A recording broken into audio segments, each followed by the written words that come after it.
كيسحي كيسعري كيدخمي كيفحتري كيتقالسي كيمكته حدا يلن زتعوت سلازن سرح نسرح نسرح نسرح سرح كبرت يونس سلام تغطاتلت نايس channel كمي كان يخم كمي تخونو سنة كتكون ناي وترو من يوتيوب مبارنا لهم فيديو بزعب استفلالي باتيراتاتنا عالم زدسسي كهون مچم ابزي حجز لنا غزي مبزحدو باتيراتاتنا عالم نتحت غصيون قلقل كم زلو رينا لنا تمخنيات دما حدا باتيرا نلعل غصي ديب سلا زلو ينس دما ناي امريكا دولار كابز حلف عامت ابزا عامت زيا كم مجمريا جميرو اتي سنترال بانك ناي امريكا نتي انترست ريت انتر بانك ريت بلو بانك نبانك زلقو حل ريت النعبيو سلازم زلو نساتهم دما نابتم عماويل كحلفو خلو نابتم سبات مالتيو تكالات يخونو كل سبات كبانك كرهبو زخولو ناي ملك ريت نعبيو سلو زخدو ازي نتي دولار نخبرو يخيدالو ازي مخبارنا دولار مس كلهم باتيراتات كنريينا حجي كما يكم زلو انت عينه صلوالو كنرينا اموداتا دما اب عالمتم زخبر باتيراتات ابيوم زركبو ازوم نحنا نفلطهم ديوم ويس كالوتون علويوم كما عون ገንዘብና እንታይ እንተገበርና ይትዝበለጸ አበይ እንተገበርከ ሓይሽ በኸመይ ባጤራ እንተሐስከ ሓይሽ ዝብል ምኽርውን ከብየ ክሳብ መወዳታ ተኸታተልዋ ነዛ ቪድዮ ላይክ አብዋ ናብ ካልኦት ምንታን ክትባጻሕ ሪቶኹም ድማ ኣብ ኮሜንት ግረፉለይ እናበልኩ ሕጂ ስክሪን ናተይ ሼር ክገብር ምንታን ብሓደ ኮይና እናራናዮ ንኽንከይድ ዝቐለለ ስለ ዝኾነ ሶ መጀመርያ ብዛዕባ ባጤራታት ክንዛረብ ክንፍትን ኢና ሶ ኣብ ዓለም ተዛዕበየ ባጤራ تحري نا أمريكا دولار بتتقامنتو يورو يزمت سلازي يورو مس دولار كان ودا درو خلنا ابز حلفه 10 عامتات كما ينيرو ناي حدا ورحنا حدا سو من ديكونه نا 10 عامتات تمليسنا كنريون تخيلنا زبلتي سلازي انترينايو اب مجمريا 2010 تخلتن تحري ناي 2008 كرايسيس مالتيو ودحن زخونه معباله حدا يورو حدا نت بكلته سلسته كلته شوعات كسب هذا نتبي 3.6 دولار هذا دولارن قال سناتي من يشرف نيرو زي اب 10 سنه لنا مليس وريدو ابزل على درجه ما اسبت نيرو تيلنا ابزيانت بزيان ترينا اب ابريل 2014 مالتيو هذا يورو كبابي بتاع كيد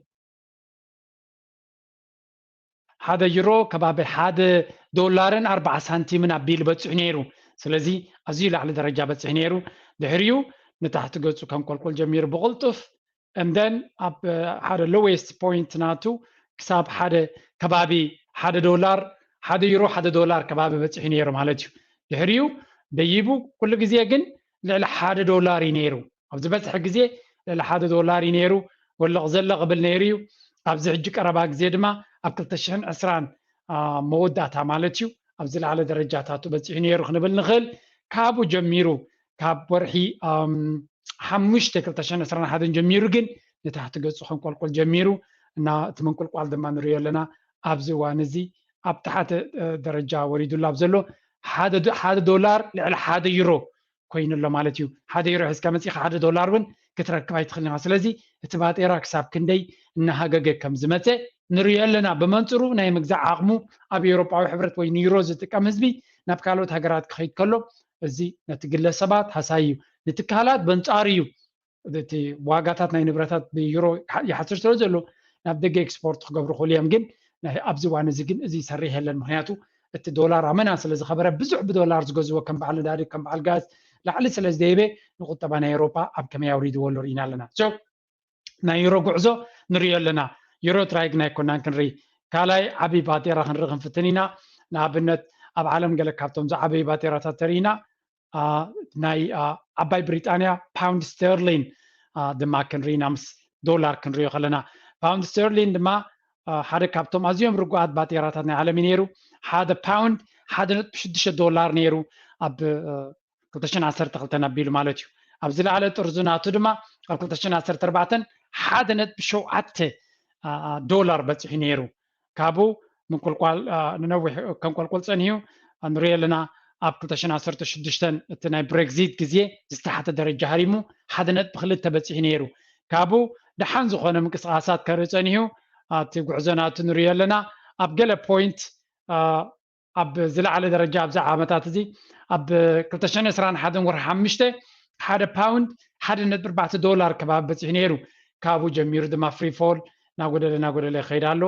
ኣብ ዝሓለፈ እዋናት ናይዚ ዝሓለፈ ቅንያት ኣዝዩ ታሕቲ ወሪዱላ ኣብ ዝነበረ ከባቢ 1 ዶላር ሓደ ሕጂ ደይብሎ ቁርብትለይ እምበር 1 ፓውንድ 1 ዶላር ከባቢ ቀሪብሉ ዝነበረ ግዜ ኣሎ ንኣብነት ናይ ሓደ year to date ተሪእና ንኣብነት ኣብዚ where is year to date ናይ ሓደ ዓመት ተወሲድና ንኣብነት ብዙም ክኾነልና ማለት እዩ ኣብዚ ነጥቢ ተሪኢኹም ኣዝዩ ታሕቲ ወሪድሉ ዝነበረ ግዜ ወይ let's say 1 month ዝሓለፈ ወርሒ እቲ ዝለዓለ ክራይሲስ ነይሩ ኣብቲ ዝተሓተ ደረጃ ናቱ ክንደይ በፂሕ ነይሩ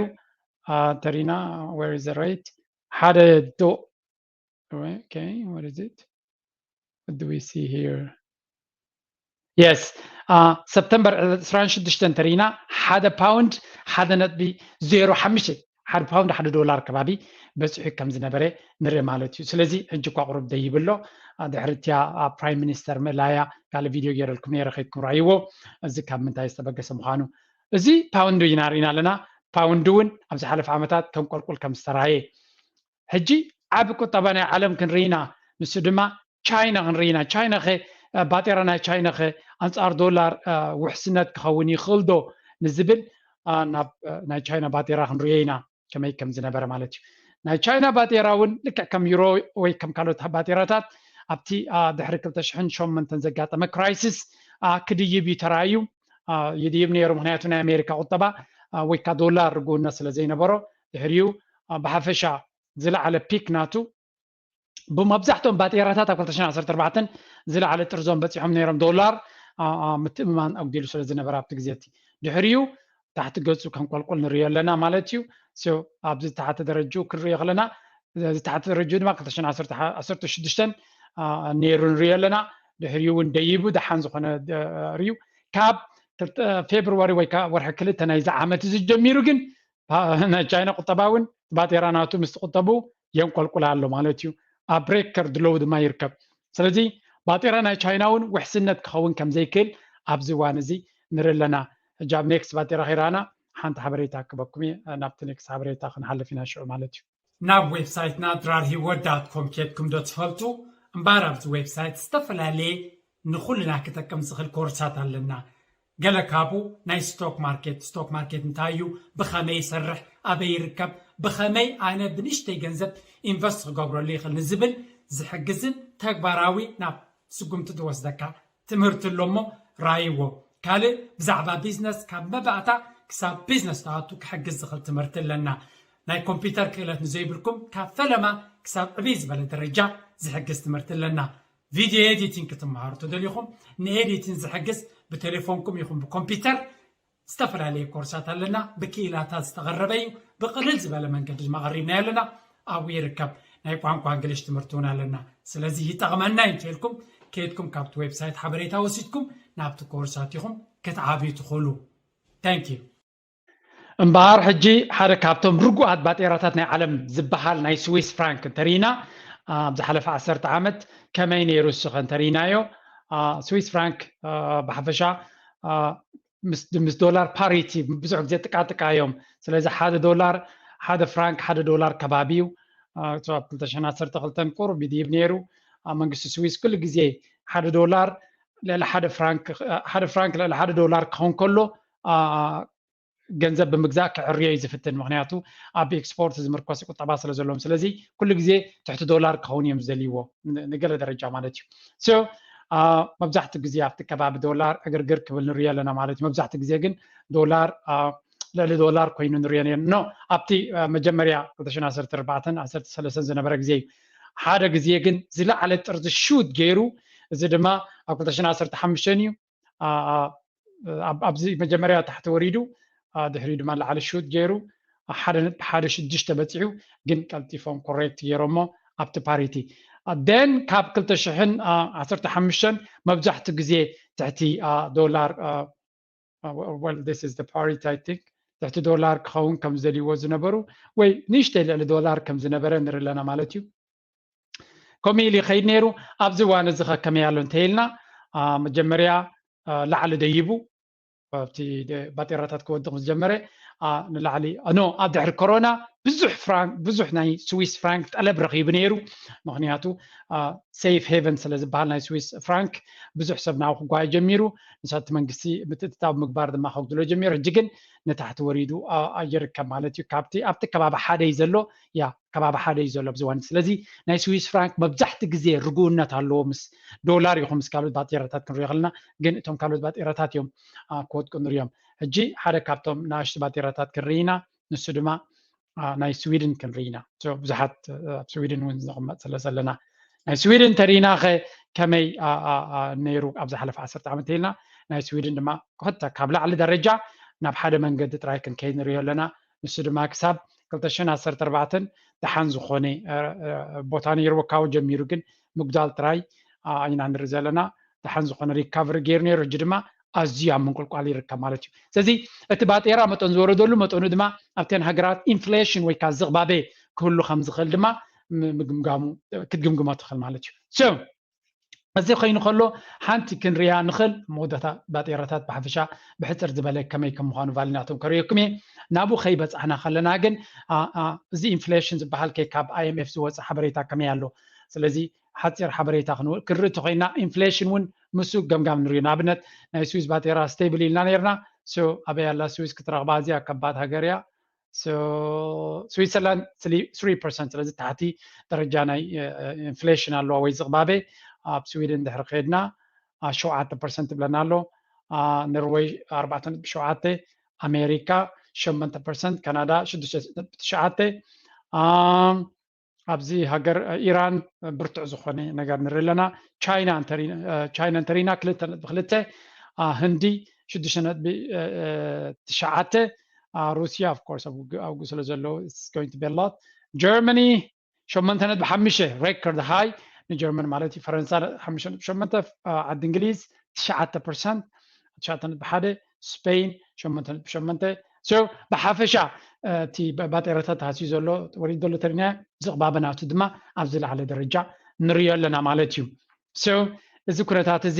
بحفشا كم ዝክኸውን ከሎ ባጤራታት ናይ ካልኦት ሃገራት بحفشا ሓያላት ባጤራታት ዝበሃሉ ከመይ ዝበልዮም ንሽተ ቪድዮ ከሪኩም ክፍትኔ ኣመንታን ብሓደ ክንሪዮ بحتر زبالة بزربا يدليوني ميت كجبريت زربا قداس لزيبلو نارانا يمكننا سو باتيراتات استفل عليه كم زرا كنريوم صنعنا እናጎደሉ ዝኸድ ዘለውቶም ዓበይቲ ባጤራታት ዝበሃሉ ኣብ ዓለም ንጥቀመሎም ዕቤቶም ከም ተኻለ ኣይኮነን ስለዚ ታሕቲ ዘለውሎ ዩሮ ንኣብነት ብዙ ተጠቃምነት ኣለዎ ግን እቲ ቫሊናቱ እናጎደለ ዝኸይድ ዘሎ ባጤራ እዩ ሸርፍናቱ ንሪኦ ከለና እናጎደለ ይኸይድ ኣሎ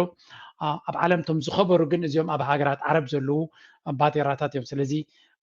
ብሓፈሻ ናይ በዓል ባህሬን ናይ በዓል ኩዌት ናይ በዓል ኦማን ገለመለ እዮም ስለዚ ንኣፍልጦ እዩ እምበር እዚ ንኽጠቕመና ብዙሕ ኣበርክቶ ክህልዎ ኢለይኮንኩን ስለዚ ሕልፍ ሕልፍ እናበልና ክንሪኦ ስዊስ ፍራንክ እውን ገለ ካብቶም ክብሪ ዝበሉ ቫልዩ ዘለዎ ባጤራ እዩ እንተኸይድና እውን ካልእ ከም በዓል ኦማን ከም በዓል ባህሬን ጆርዳን ኣብ ዝለዓለ ደረጃ ድማ ናይ ኩዌት ይርከብ ናይ ኩዌት ዝኸበረ ባጤራ ምዃኑ ይነገረና ማለት እዩ ሶ ብሓፈሻ እቲ ናይ ባጤራ እዚ ክኸውን ከሎ ኣብቲ ቀንዲ ምኽረይ ክኣቱ ክፍትን እዩ ሕጂ ሶ እቲ ባጤራታት ይጎድል ኣሎ ንሪኢ ኣለና ገንዘብና ዳበይና ክንገብሮ ዘለና ናይ ስዊድን ይጎድል ኣሎ ሪኢና ናይ ዩሮ ይጎድል ኣሎ ሪኢና ናይ እዚ ከኣልየልኩም እንታን ሓላፊቱ ብሓደ ኮይና ክንሰርሕ ሶ ኩሉ ባጤራታት ይጎድል ኣሎ ንሪኢ ኣለና ዩሮ ይጎድል ኣሎ ፓውንድ ይጎድል ኣሎ ናይ ቻይና ይጎድል ኣሎ ናይ ህንዲ ናይ ራሽያ ዓበይቲ ባጤራታት ናይ ስዊስ እውን ካብ ናብኡ ናይ ስዊድን ይጎድል ኣሎ ኩሉ ይጎድል ኣሎ ዶላር ጥራይ ዝዓቢ ዘሎ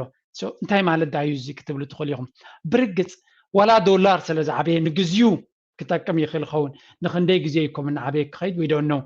ክሳብ ሰንትራል ባንክ ናይ ኣሜሪካ እቲ ኢንትረስት ሬት ሕጂ እውን ክውስኽ ምዃኑ እዩ ዝንገረሉ ክሳብ መወዳእታ እዚ ዓመት ስለዚ ዶላር እናኸበረ ክኸይድ እዩ